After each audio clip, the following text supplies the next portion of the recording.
morning, everyone. Eva Hussein from Polaron here. Today, I have a very special guest for you, our very own Iris Kim. Hello and good morning to you, Iris. Good morning, Eva. Thank you for having me today. Oh, it's great and a very, very fascinating topic. But before I move on to that, can you tell us what you do at Polaron? So at Polaron at the moment, I'm a project coordinator. So I work as a translation coordinator, coordinating between different projects. Mm-hmm. It's a very, very exciting role. It's fast-paced, isn't it? Yeah. But you are trained as a translator. So tell us, where did you graduate? First of all, why did you get into this field in the first place? In the first place, I got into it because, well, when I moved to Australia, actually, I had to learn English. And in primary school, Chinese was also mandatory. So I was learning a lot of different languages, and I realized that learning language is really fun. So since high school, I started taking different languages, and then I realized, oh, this is what I want to do. I want to do translation because, learning a language is fun and it's very helpful in life as well. Mm-hmm. So I went to Monash and I did a bachelor's in Japanese, and then I also did a master's in translation in Japanese as well. Right. And we're going to talk about your master's thesis in a moment because it's such a fascinating topic. But I wanted to ask you also, do you think that there are words that are not translatable? No, I don't think, technically there isn't, but we'll talk about it later. Right. Technically, I don't think there is yet. Right, because, when we were researching for this session, anybody that knows anything about language will know that there are articles, 20 untranslatable words from Japanese or whatever. But you and I, being translators, we know better. And we know that you can translate everything, except that you have to give it a lot of context and a lot of meaning and a lot of explanation, right? Yeah, exactly. So what happens with words that come from another language and aren't easy to explain in the English language? What would you say happens? I think depending on what the word is, but I think usually it gets adopted into English, like something that's similar or equivalent. Otherwise, if it's like a very culturally specific, then it might be even kept in its original form, just in a phonetic sort of version. Do you want to give us some examples? Like what could you mean? For example, what I'm going to talk about in my thesis, I focus on a phenomenon called hikikomori. And hikikomori is basically a Japanese-specific cultural phenomenon that happened, because of the social factors in Japan. So these people with hikikomori basically lock themselves away in their rooms. They don't really want to have any social interactions. They don't even talk to their families or friends, not even online interactions. So they don't even go to school or work. And they typically only do things that are absolutely necessary, like going to the convenience store to buy food. Yeah. Okay. So when you were working on your thesis, I think you had a number of challenges on how to explain that, right? So what sort of techniques or what sort of methodology would one apply to translating the untranslatable, which is the case here, where you have a concept I think it's relatively new, or is it something that happened in Japan for centuries, or is it to do with today's society? I think it's not a new thing at all. It's been around quite a long time. Like I visited Japan 3 years ago, and when I went to Japan, I can see like a lot of advertisements on hikikomori, like not on hikikomori, but like on how to help hikikomori. Right. So it's been around for a long, long time. It's like a big thing in Japan as well. Yeah. Okay. And you did mention to me earlier that it's kind of made its way into other cultures and other contexts. Is that right? Yeah, so it's actually happening in Western societies as well, not just in Japan, not in Korea, just like Western countries. So that's where sort of the debate sort of started on the issue of translating this hikikomori, because the Western countries were explaining it as social withdrawal or social anxiety, but it's actually very different to what the term actually means. Yeah.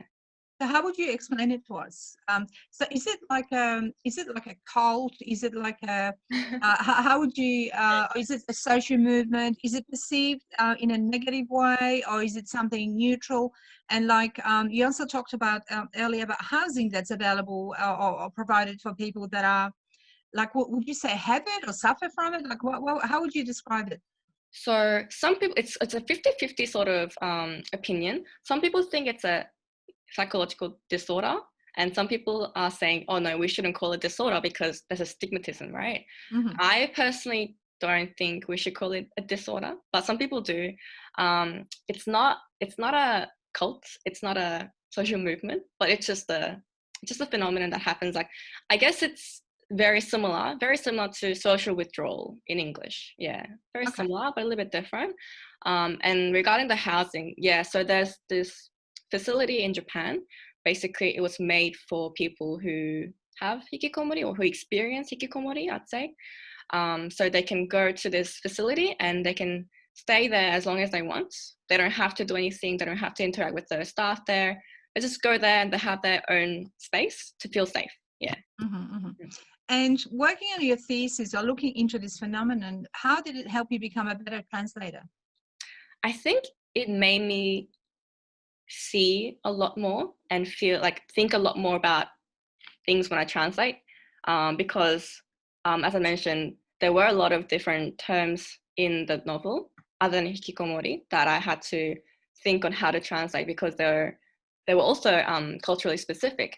So knowing all these things, I think it makes me a better translator because I get to think about things more. I know different methods on how to translate them, and yeah, just more experience. Yeah, with translating these. Yeah.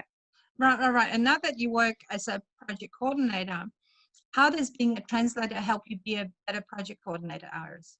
Well, first of all, I know what translators go through. Right. I definitely know, and I 100% understand. I know the pressure, I know the workload. So, I think I'm more understanding. I've been in their shoes, that's why I know how things go. So I think I can be more understanding and yeah, I can coordinate better in that way. Okay. And how do you explain all of this to clients or people that, essentially when people purchase translation or they want translations done, they just think we press some magic buttons and magic happens, but of course it's not like that. So you might, the thesis or the book or the concept you were explaining, that probably took you weeks of trying to explain in a way that somebody can read the explanation and think, yep, right, I get it. But yet there's so much work behind the scenes, right? So how do you explain all of that to people that might not know how translators work? And maybe some of them don't even care particularly. Yeah, I know that, some people actually don't care. And they think some people they put it into Google Translate and that's done. But no, actually, like for my case anyway, because it was like a very long book as well. I had to go through multiple drafts it took me like months. It was over the course of like 3 months because it was like during the course of my studies. But yeah, it's not a simple one click button process. It takes a long time. It takes a lot of thinking as well. You need to be more, I think you need to be a bit creative in terms of like how you can translate. Yeah, it's not an easy process. No, and it's certainly not transactional, as in, like when you gain a lot of experience, I guess you can sort of go through the motions of translating. A lot of your vocab is in your head. But I think, the creative process that you mentioned is exactly what happens because, and whether it's a brochure for a palliative care provider or a book or poetry, you still have to, first of all, understand what you're reading and be able to transport it across time and words and meaning to another culture and another language. That's not so easy, it's right? not, definitely not. Like I had to research a lot. Researching is very, very important. As you know, Eva, in translating, you need to know what you're talking about. It might say one thing, but it might not be the same, So I had to read a lot of other books and other articles on what people think hikikomori is, like both in Japanese authors aspect and as well as like Western authors aspects, and then combine them both. And Iris, nowadays, working for us, one of the things you do is manage people's feedback. So one of the things we do, and already from what you explained, of course, we can clearly see that it's not a simple task to translate. You know, we get that. But of course, if you give it to 10 translators, each of them is going to come up with a different version of the translation, because that's just how language works, right? Yeah, so in your work, you might have a project into 20 languages, 40 languages, whatever, and you have for each up to 3 or even 4 people working on a piece of work, right? How do you manage feedback from people who have an opinion? Some of them are not professional translators, they're community members or community leaders, and everyone is working at creating a better translation, I think, essentially. But some people don't know how to explain the feedback, and some people just think that it's okay just to provide feedback, something like, oh, that just doesn't sound right. But like, so when you receive it, how do you manage it from the point of view, first of all, from the client point of view, who, as we said, doesn't know, maybe doesn't really want to know. But then you have translators, then you have the people that give you feedback, and you've got to work in such a way that nobody gets upset, and we end up with a better quality translation, right? Yeah, I mean, most of our checkers, most of our vendors are actually quite good at providing good feedbacks, which is good. But sometimes there are, like you said, there are opinion clashes where one vendor doesn't agree with the other. But in that case, we all normally get them to explain like why they chose this, why they're suggesting this, and then we combine the opinion, and then, you know, obviously provide the client with the best solution. Normally talking to them and asking them to explain their choices really help in organizing the feedbacks. And Aris, so can you just tell us how many languages? So it was Japanese that you studied for translation, is that right? And how many other languages? You mentioned Chinese. Any other ones? Chinese, I did it for the first year. I also did French for 6 years in high school. Okay. And I speak Korean. I'm Korean, so yeah, I speak Korean and English. Yeah. So Korean's your native language. Yeah. And how do you approach tasks of managing feedback when you don't speak the language? What would you do, or how would you adjudicate? I guess it's where I'm heading with this, where you have 3 people with 3 different opinions, and sometimes they even at loggerheads, right? Because everyone's so attached to words. This is my translation. Don't touch it, or well, you know, like there can be a bit of a conversation like that, right? So when you do not speak the language, what would be some of the methods that you'd use to navigate people's feedback, but also people's feelings, I think?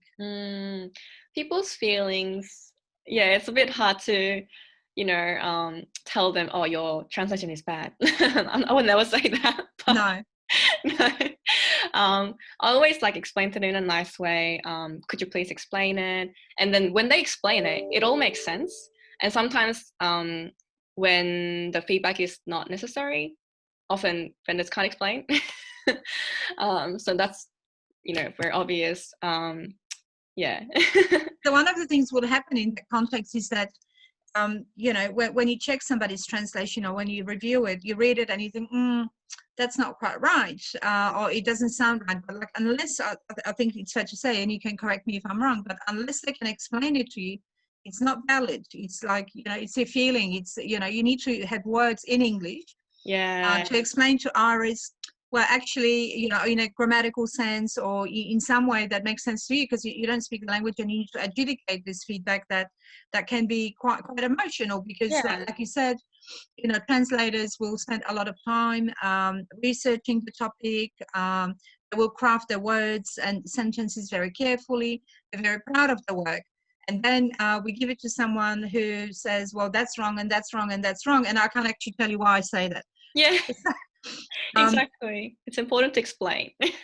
Right. And explain it in such a way that you can look at it and say, okay, well, maybe that it's a valid comment, and how do I then pass it on to the translator without them, you know, pulling their hair out, and in a way that's also respectful to somebody else's work.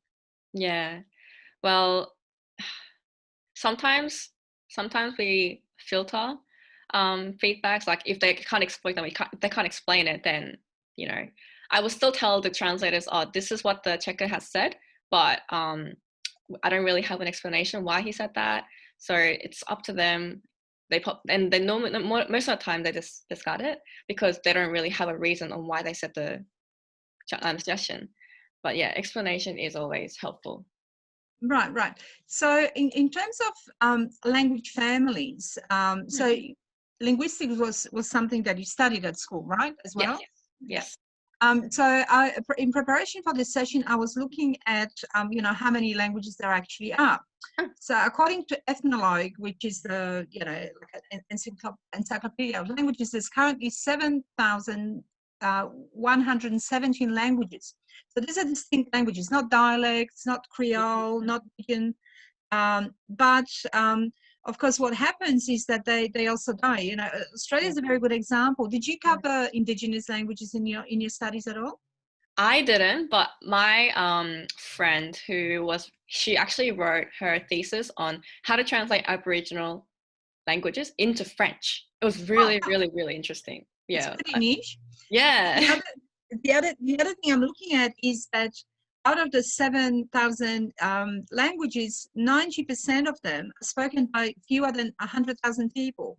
Oh. So Australia would be a good example because some of those Indigenous languages might be spoken by, 200 people, but so 86% of all the languages in the world are spoken by Asian and European people.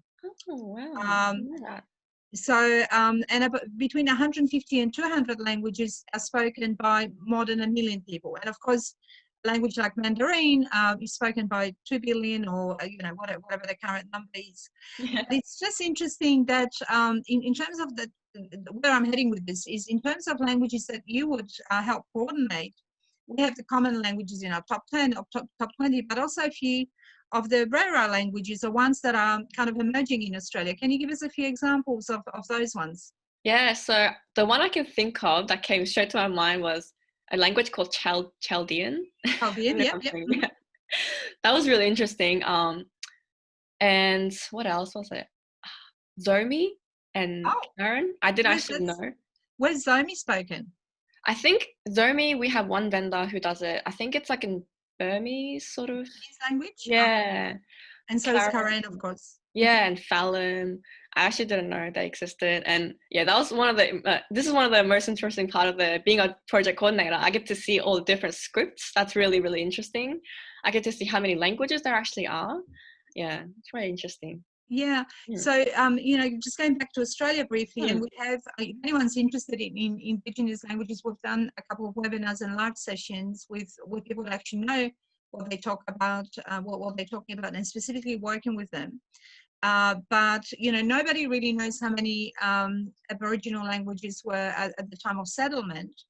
But we know for a fact that since the time that Europeans settled, more than 100 languages died, basically, and there's no record of it because they were not written, of course.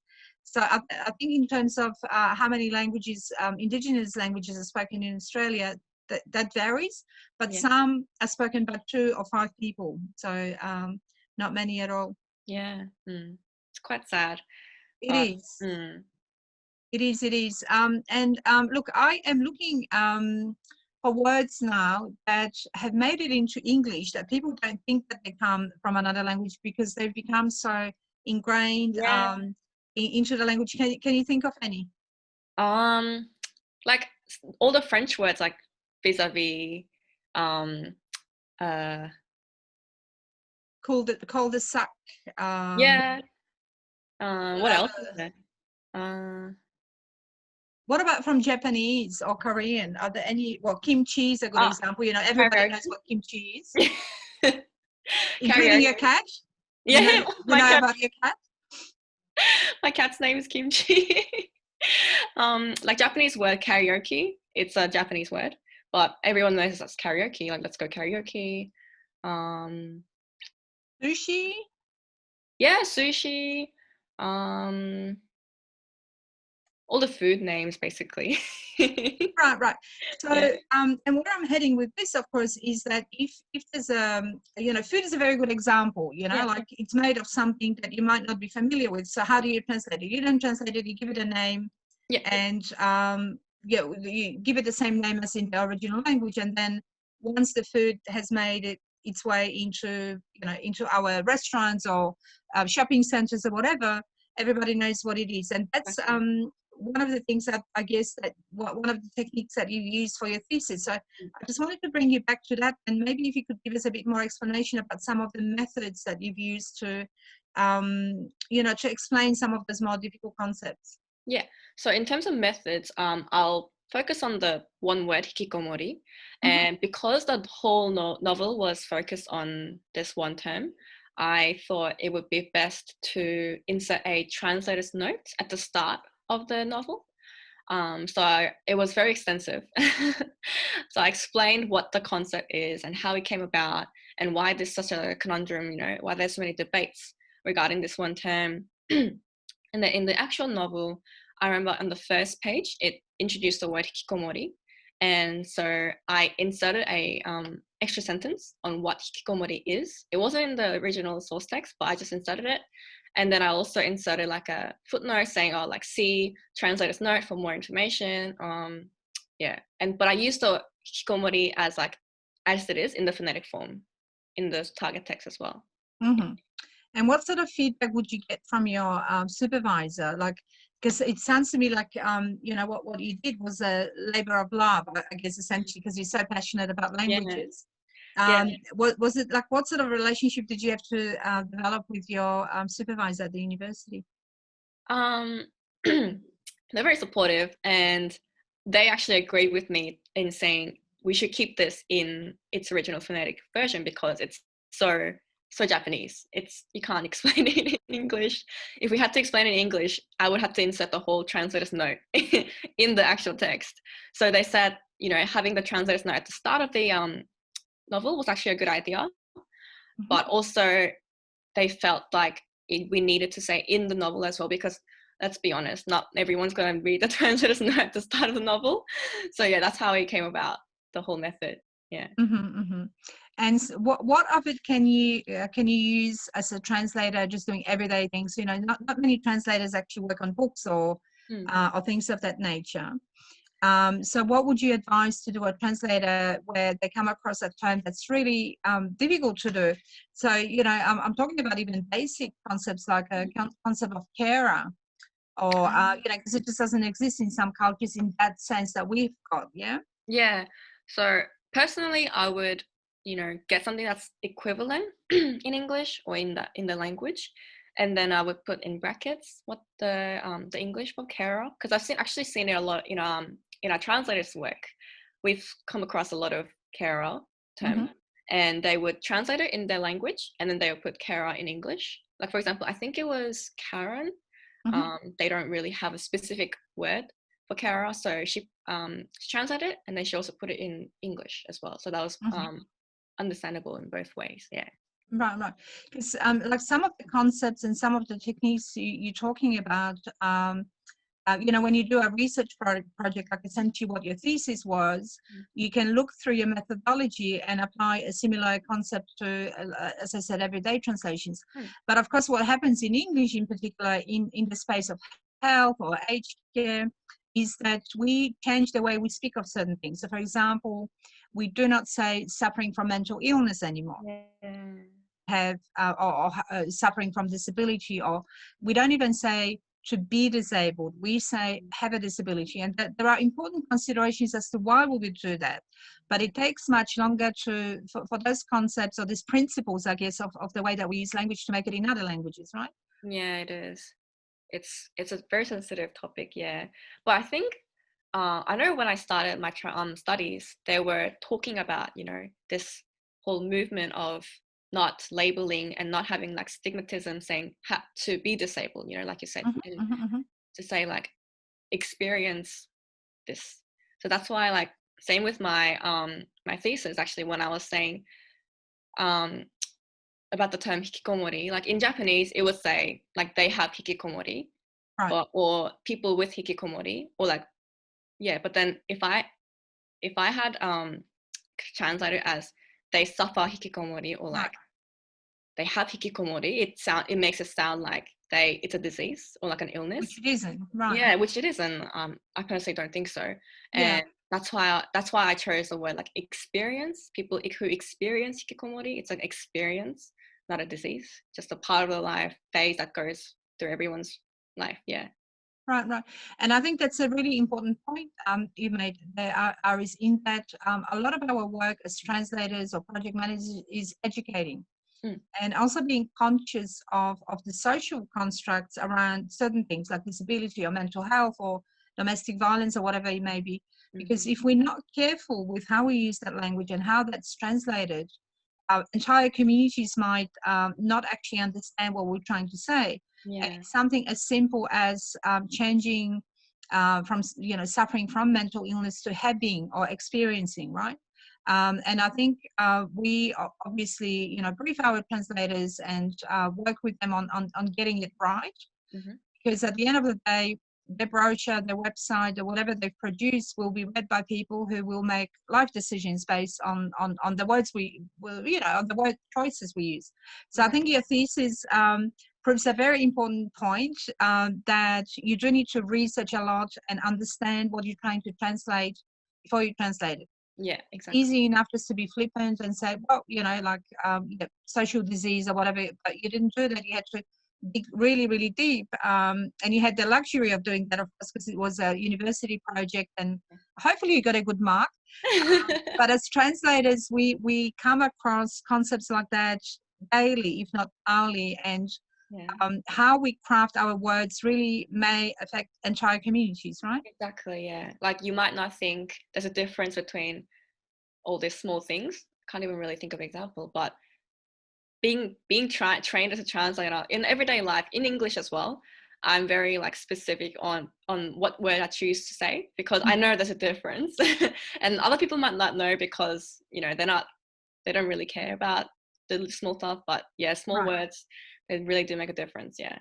But it sounds to me, Aris, like you're very proud of your work, and I think you do care. And I remember when you came on board, what was it now, probably 12 months ago, maybe more, as an intern, we were most impressed with your attention to detail and diligence, where, like if you can dissect somebody's work respectfully, because it is like, going in there with your tools and, sort of looking into the guts of a text. Exactly. But, it's yes, you need to be diligent, detailed, but also respectful of other people's work. And I think my view is if you don't have to change it, don't change it. Yeah. If you don't need to give that feedback, don't give that feedback. But if there's something that can improve the quality of your work, then let's go for it, but be respectful of each other's work. And I think, if everyone's open to feedback, feedback is not the same as criticism. I think, if you can present an opinion and say, look, I think that this will make it sound better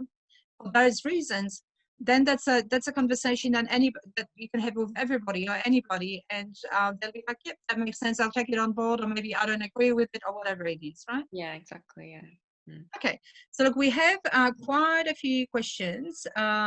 And I can see Justine, who's watching us. Hello, Justine. She used to be part of our team, and now she's traveling. I don't even know where.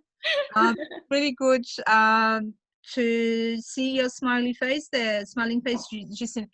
Let's see if we have any questions. Over to you, Andrea. Yeah, we do have. The first questions we have for Iris. How was your experience studying your master's in translations and interpreting at university? Many people say that, many people don't seem to understand why someone studies translations as a career. What do you think? Well, to be honest, it was really hard. Studying the master's in translating, it was very difficult, but it was really, really worth it. And yeah, a lot of my friends actually, when they ask me, oh, what are you studying? And I say, oh, I study a master's in translation. And then they say, oh, like you study translation? Like I didn't know that was a thing. They actually thought, 90% of them thought, oh, everyone just puts into Google Translate and that's how the things are done in real life. I was like, no. So it's really good to be educated. I do recommend studying. We have to study to become a translator now. So it was really good because now I know there are a lot of ins and outs, and I learned a lot more about the industry. So it's really good to have that extra knowledge. Yeah. And one more question: how do you come up with the idea of your thesis? Oh, so that's actually a really interesting one. Because I speak Korean and I study Japanese, so sometimes I would have to explain some Korean terms or like Japanese terms to my friends or family in English. And then I found myself, oh, how do I say that in English? You know, I don't know how to say that in English without having to give them a whole story about what that means. So I thought, oh, you know, for my thesis, I'm going to focus on this and I'm going to talk about hikikomori because it's something that I've always been like passionate about. That's how I came up with the topic. Very interesting. Well, Yeah. listen, Iris, thank you so much for spending your morning with us today. Thank I you. think your work is fascinating. I'm always very admiring of people that understand language and can explain it in a way, because it's an art, you know, to be able to explain such a such a complex concept in a way that people can relate to. And I know that you're also very passionate about the words that you use, the writing that you do. So thank you for sharing that. If anyone has any questions to Iris, you know where she is, and you know now what she's passionate about. So I'm going to hand over to you for just the last few words. But thank you so very much for explaining. Well, first of all, about the topic of the thesis, but also how what you studied can help with your work as a project manager, as a translator, and how to explain things to clients. Yeah, exactly. Well, I want to say thank you for having me today, Eva, and I hope what I said is helpful for our vendors. Yeah, I know a lot of the process that goes through your mind when you're translating. So just want to say I understand you. Oh, that's very, very sweet. And have a wonderful Christmas if you're celebrating. And this is our last session for this year. So Yeah. I do have to send a really massive thank you to Andrea, who has been putting up with me, all our guests, all the technology that goes wrong behind the scenes that nobody knows about. So Andrea, I know we can't see your face, but thank you so very much for being an amazing coordinator of this whole thing that we started, I want to say in June maybe. But it's proven to be quite a successful little venture.